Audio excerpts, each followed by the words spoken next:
এই নে তাড়াতাড়ি খাবি। এখনো খাওয়া হয়নি? ওর খাওয়ার জন্য সারাদিন বসে থাকবো নাকি? আমার অন্য কোনো কাজ নয়। তোমরা সবসময় ওর সঙ্গে এমন করো কেন বলো তো? তোমাকে অত দরে দেখাতে হবে না, নিজের যে কাজ আছে তাই করো। স্যার আসতে পারি? হ্যাঁ এসো। স্যার আপনি আমাকে ডেকেছেন? হ্যাঁ দেখো নীলা, আমরা তোমাকে এবছর এক্সামে বসতে দিতে পারছি না, কারণ তুমি এখনো নার্সিং কোর্সের কোনো ফিস জমা করোনি। স্যার আমাকে কিছুদিন সময় দিন, আমি এর মধ্যে ফিস জমা করে দেবো, না হলে আমার স্বপ্নটা ভেঙে যাবে স্যার। সরি, আমার কিচ্ছু করার নেই। এর আগেও তোমাকে সময় দেওয়া হয়েছিল, তবুও তুমি টাকা জমা করোনি। দেখো নীলা, এটা কান্নাকাটি করার জায়গা না, আমার কিচ্ছু করার নেই।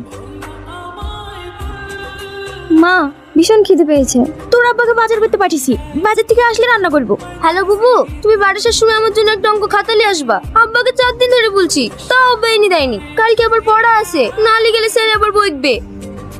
এই নে তোর ব্যাগ।